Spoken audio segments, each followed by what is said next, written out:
The words on my screen blurred as I read them again and again, trying to make sense of the cruelty hidden behind corporate language. Clear your desk by the end of the day, Holly. Human resources will handle the exit paperwork. That was it. 5 years of loyalty reduced to a cold, impersonal email. 3 days. That's all I had taken. 3 days to bury my father. 3 days of approved bereavement leave signed off by the very supervisor whose name now sat at the bottom of my termination notice, Dan Weaver. My name is Holly Peterson, and until 2 minutes ago I was the regional team lead for the highest performing division at Summit Edge Logistics. At 34, I thought I had built more than a career. I thought I had built trust, a kind of family among colleagues. We had celebrated birthdays together, carried each other through divorces, late-night deadlines, and triumphs. But in the end, none of that mattered. My father's death, my grief, was apparently an inconvenience. The email had the gall to explain my dismissal failure to maintain adequate presence during critical operational periods. My father's death, it seemed, had chosen the wrong week. I didn't cry. I didn't storm into Dan's office demanding answers. Instead, I reached for my phone, snapped a photo of the email, and forwarded it to my personal account. If Summit Edge thought I'd just disappear without leaving a trace, they didn't know me. Not anymore. My eyes drifted to the little cactus on my desk, a gift from my team last Christmas, still green and stubborn, despite months of neglect. Beside it sat a framed photo of us all at the last company retreat, smiles wide, arms linked like family. And tucked under the monitor were handwritten thank you notes from team members I'd mentored, words of gratitude that had meant more to me than any corporate bonus. 5 years of my life condensed into items that could fit into a cardboard box. By the time Tanya from accounting arrived, half my desk was already cleared. Her eyes widened at the sight of my box. "Holly, what's happening?" she asked. I looked up, steady but exhausted. "I've been let go." "What, why?" I slipped the cactus into newspaper and replied softly. Apparently attending my father's funeral didn't show proper priority for work. Her expression crumpled from confusion into outrage, and soon, one by one, my team gathered around me. Jason, Veronica, Ethan, Louise, Diane, Gabriella, Kayla. Their faces were a gallery of disbelief, anger, sorrow. Veronica's tears slid freely. Ethan looked like he might put his fist through the wall. Jason shook his head, muttering curses under his breath. "You can't leave," Veronica whispered, her voice breaking. "The Wilson renewal is next week. The Hernandez contract negotiations, none of us know the system like you do." I sealed the box with tape. Dan should have thought of that before firing me for grieving my father. Silence pressed in, thick and suffocating. My father had been gone barely a week. The dirt on his grave was still fresh, the scent of lilies from the funeral still clinging to my clothes. And now this betrayal delivered without hesitation by a man I once respected. Dan's voice broke the stillness, sharp as a blade. "I need everyone back at their desks." We turned. He stood there, arms crossed, jaw tight, radiating disapproval as though I were the one causing a scene. His eyes swept the group before landing on me. "This could have been handled with more discretion, Holly. You should have waited until the end of the day." I held his gaze, my voice cold and even. "Like the discretion you showed in firing me by email. After approving my bereavement leave." His jaw flexed, a flicker of uncertainty flashing across his features, before the mask returned. "Business needs change rapidly. Your father's passing was unfortunate, but—" "Don't," I whispered, my tone deadly quiet. "Don't finish that sentence." For the first time he faltered. His eyes darted away, but his words had already carved their wound. When I finally walked out of that office box in my arms, the September air felt strange against my skin, warm, alive, mocking. My phone buzzed with message after message from my team. "This is wrong. What can we do? Are you okay?" Dan's a spineless jerk. "We're furious." Their loyalty made my throat tighten, but I didn't reply. Not yet. Instead, I slid into my car, set the box gently in the back seat, and let myself breathe. My father had always told me, "The river moves, Holly girl, but the rocks stay steady. Be like the rocks." The words came back now, steadying me. I would not fight them with anger. I would not crawl back. I would be patient like the rocks in the river. Because sometimes revenge isn't in the explosion, it's in the quiet, steady rise of the tide. The drive home felt longer than it was, the silence in the car pressing on me like a second skin. I didn't turn on the radio. I didn't need noise, I needed to think. Every mile was filled with images of my father, his laugh, the way he'd grip my shoulder when words failed him, the scent of sawdust clinging to his shirts. And now every memory was paired with the echo of Dan's voice. Your father's passing was unfortunate, but I could still hear the pause before he stopped himself, the arrogance it took to even try. I carried the box of my career into the house and set it on the kitchen table. For a long moment, I just stared at it, the cactus leaning inside the frame with smiling faces pressed against cardboard. It looked like debris after a storm, fragments of a life uprooted in one sweep. I thought about opening it, placing each item back into my home, but I couldn't yet. Not while the wound was still bleeding. That night, I sat in bed with my father's old journal. He hadn't been a writer by nature, but sometimes he'd scribble little notes, lessons to himself, to me, to no one in particular. On one page, written in his uneven hand, were the words, "Strength is quiet, weakness shouts." I traced them with my finger until my skin smudged the ink. That was it. That was my guide. The next morning, I woke with a resolve I hadn't felt in years. I forwarded Dan's termination email to my personal lawyer, then to a journalist I knew from college who now covered workplace rights. I didn't add commentary. The email spoke for itself. Cold, heartless, damning. By noon, Tanya texted me a screenshot, employees whispering in the company Slack, outrage bubbling beneath the surface.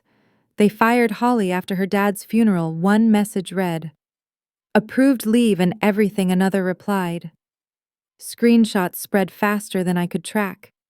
The story wasn't just mine anymore, it was theirs too. That evening, my phone buzzed again. It was Veronica. Dan's in panic mode, she whispered. Upper management is asking questions. HR is scrambling. People are furious. Clients are even hearing about it. I sat back in my chair, heart thudding not with fear but with something colder, steadier, vindication. For 5 years I had been their rock, steady and unshakable. They thought they could reduce me to rubble with a single email. But rocks don't break that easily. The tide doesn't erase them, it only shapes them stronger. I knew this was just the beginning. By the next morning, the story had taken on a life of its own. What started as whispers in Slack threads had spilled into LinkedIn posts, private messages, and even client calls. Tanya texted me again this time with a screenshot of a LinkedIn status from a sales manager I barely knew. Unbelievable that a company would terminate an employee for attending her father's funeral.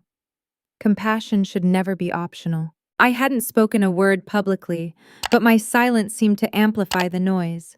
By noon, I received a call from Gabriella, her voice trembling with adrenaline. Holly, clients are demanding answers.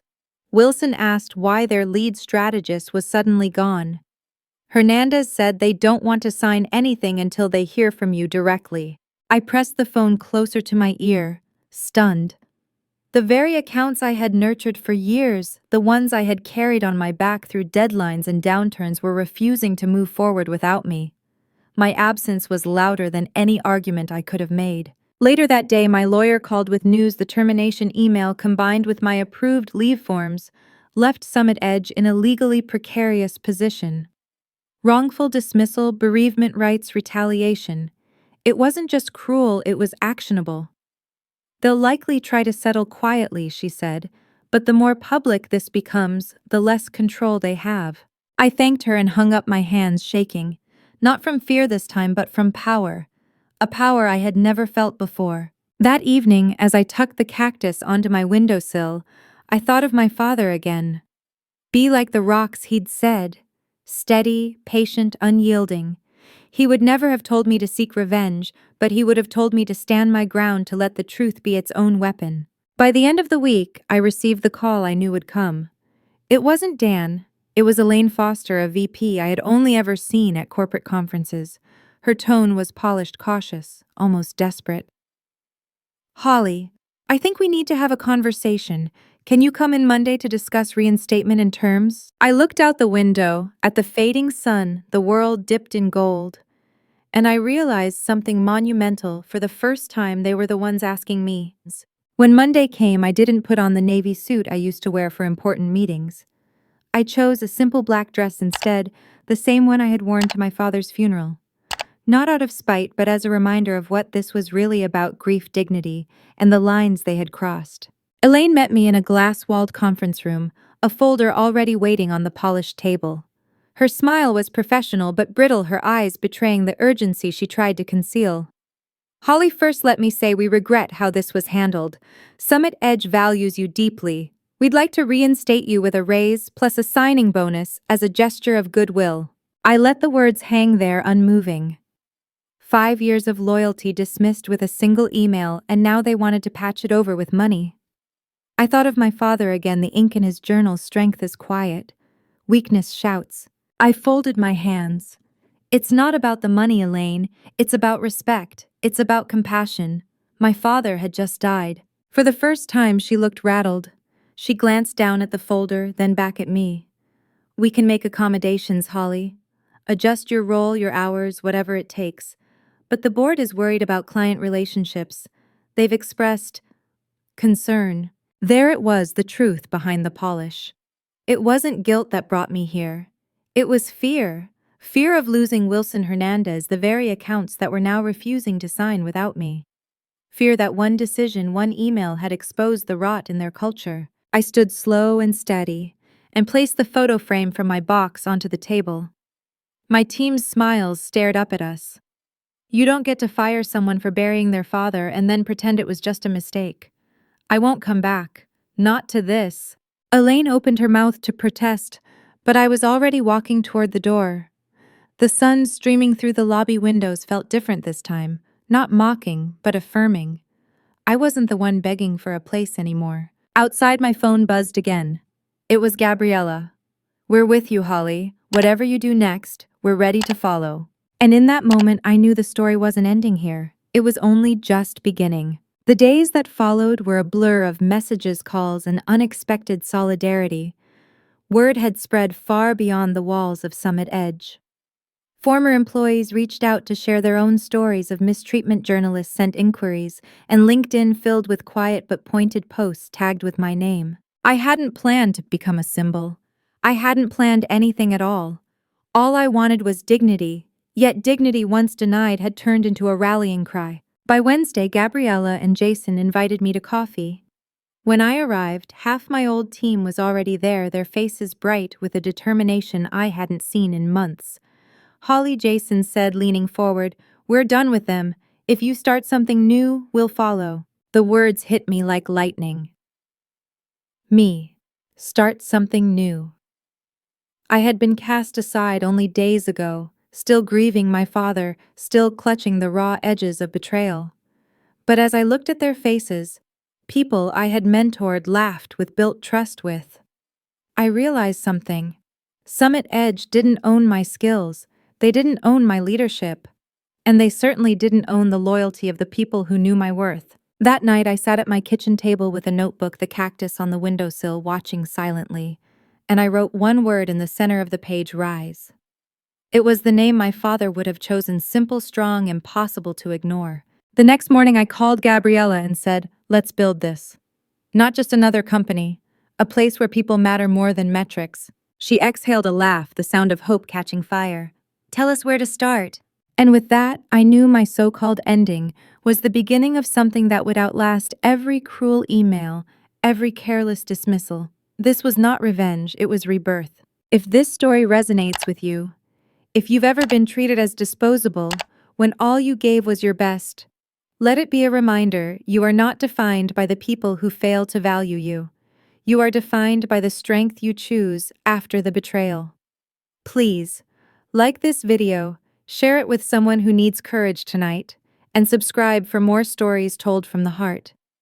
And in the comments, tell me, when was the moment you decided you deserved better?